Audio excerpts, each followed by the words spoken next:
Visiting another country can be an exhilarating experience, but especially when it is a land mentioned in the pages of the Bible. Modern Greece is a spectacular place, full of natural beauty and impressive history. But for us at McCabe Pilgrimages, the extra attraction is the link with St. Paul. Travelling on a McCabe tour gives you the opportunity to sample the local culture, enjoying all it has to offer in the company of other like-minded travellers and with expert guides. So, join us as we give you a brief taster of what this unique tour has to offer.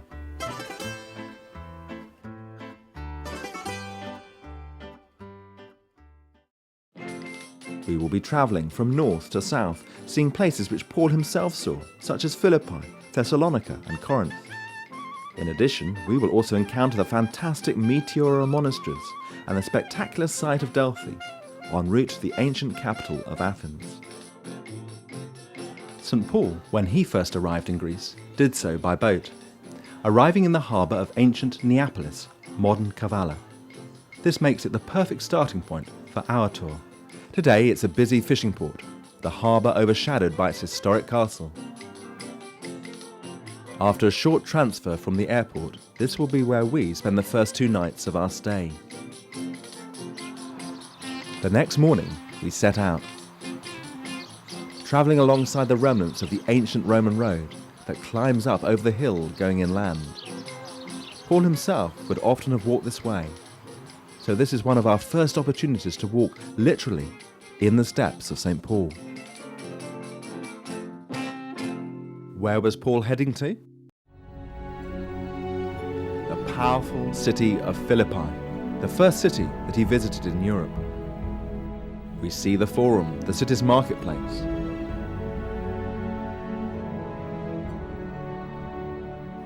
This is where Paul and his companion Silas were put on trial before the Roman authorities. They were flogged and then cast into prison, where they were kept overnight.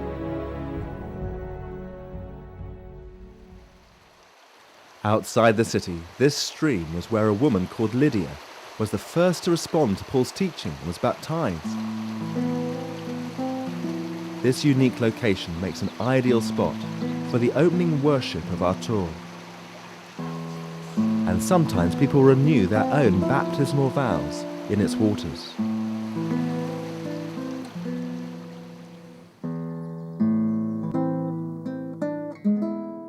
Paul and his companions left Philippi along the Via Egnatia, the main road in Macedonia linking Philippi to Rome in the west. We too travel west, to Thessalonica. Today, Thessalonica is the second largest city in Greece. Near its centre are numerous ancient ruins, like the White Tower, overlooking its international harbour.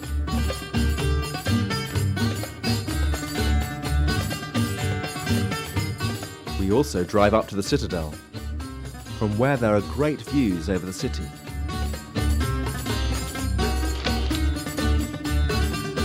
We read the account of Paul's visit, as recorded in the book of Acts, and see the city's Roman Forum, which he too would have seen.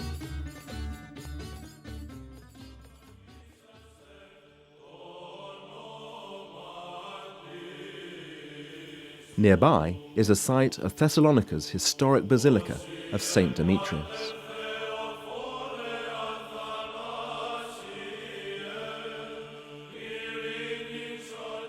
Becoming familiar with the Orthodox Church is an important part of our tour.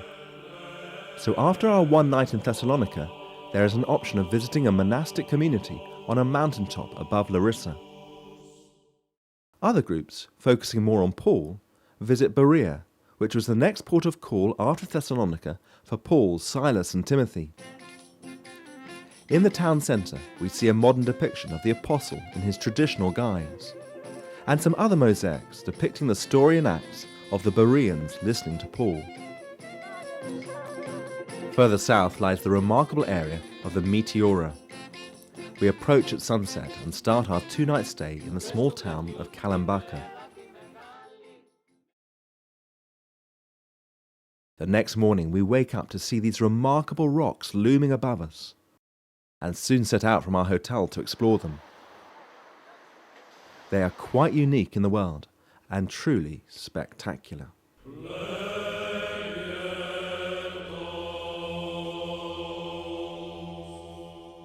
From Byzantine times, they have proved irresistible to Christian hermits wanting to experience solitude and a life of prayer and community.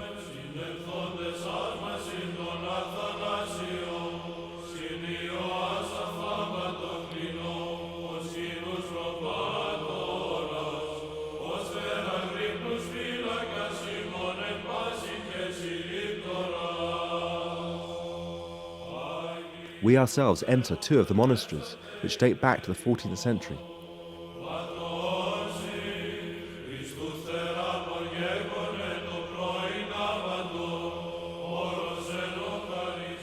Once inside, we get a rare glimpse into their ornate places of worship.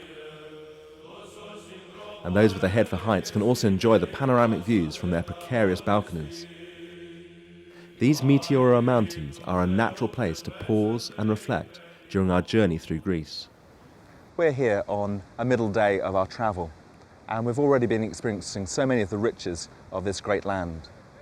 There's so many different layers of history here. We could be in the steps of St. Paul, enjoying the 1st century and thinking about St. Paul walking through the land.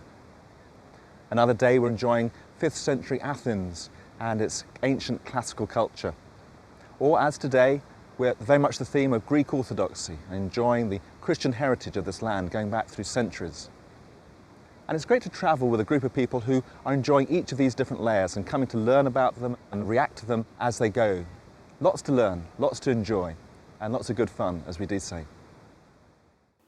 After an evening relaxing together in our hotel, the day draws to a close, with once again a sense of anticipation.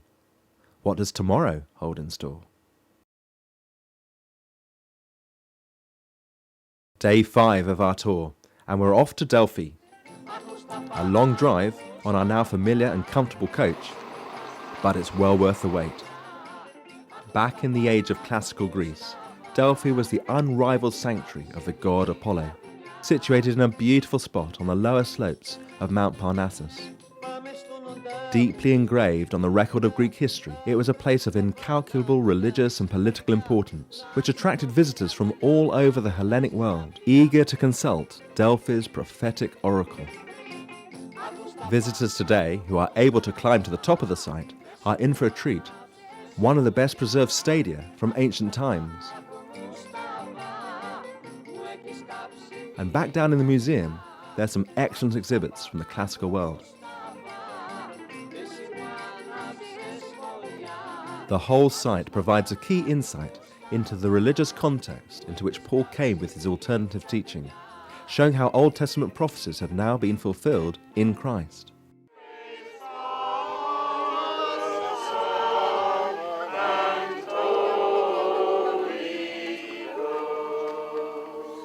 A fact which some groups might like to celebrate. We see this powerful legacy demonstrated in another beautiful location, which most tours include in their itinerary. It's about an hour further on from Delphi, the monastery of St. Luke, Hosius Lucas. It's a place full of tranquility. And what lies at its centre is this vision of Christ the Pantocrator, the ultimate ruler of the world. A few hours later, we reach our final destination, Greece's national capital, Athens, where we stay 3 nights. The modern city now sprawls out for miles and miles, filling in every gap between the hills. Yet at its centre, towering up above the surroundings, stands the magnificent Acropolis, Athens' high city. This was the undeniable centre of the ancient Greek world, representing the pinnacle of its civilization. Here, back in the 5th century BC, were built several temples. But the crowning glory was the sanctuary for the goddess Athena, the Parthenon. At the foot of the Acropolis, we see the theatre where the ancient Greek tragedies were first performed, and other massive structures later built by the Romans.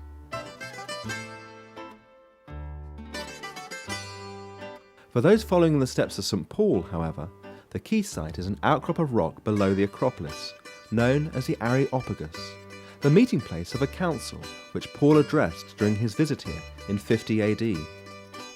There is a plaque detailing his speech to the council as recorded in Acts 17, and it's a great place to consider the clash between Paul's message and the classical culture of his day. God, and the God was known because he reveals himself.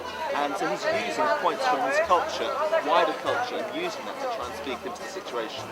We also go down to the marketplace, where Paul had seen an altar to an unknown god.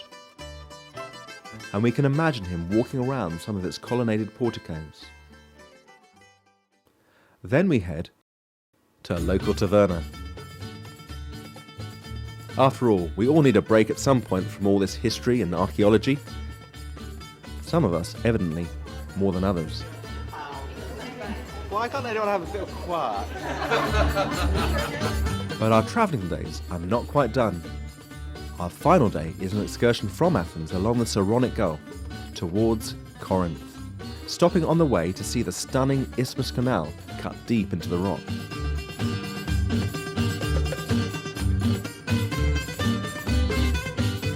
Set beneath the high promontory known as Acrocorinth, ancient Corinth is an impressive archaeological site where we can see numerous buildings, not least the Temple of Apollo, with its 7 columns still standing after nearly 2,500 years. It is the centerpiece of the whole city. When Paul arrived from Athens, he earned his living as a tent maker, located in shops like these. And it's easy to imagine people walking along the busy streets, perhaps hearing the gospel for the first time. One such person, mentioned in Paul's letters, was Erastus, a city benefactor whose name we see chiselled in the pavement nearby. Erastus and those first believers would have broken bread together somewhere near here, and we too can do the same today as we remember Christ. And it is just important for us as we travel and as we are in this season of Easter, just to be reminded and just to make our own personal reconnection with this faith that we have in Jesus Christ. Then the saying that is written will come true. Death has been swallowed up in victory. Where, O death, is your victory? Where, O death, is your sting? Endless is the victory, thou, O death, hast won. I think Paul would have echoed this. He would have been singing along. Could Paul sing? I doubt it. I rather feel he was tone deaf, but I don't know. With the end of our tour fast approaching, there's time for a quick photo of the whole group before we head back to Athens for our flight home. Stopping just briefly at Kenchreia, the ancient harbour of Corinth, from where Paul himself left behind this beautiful land.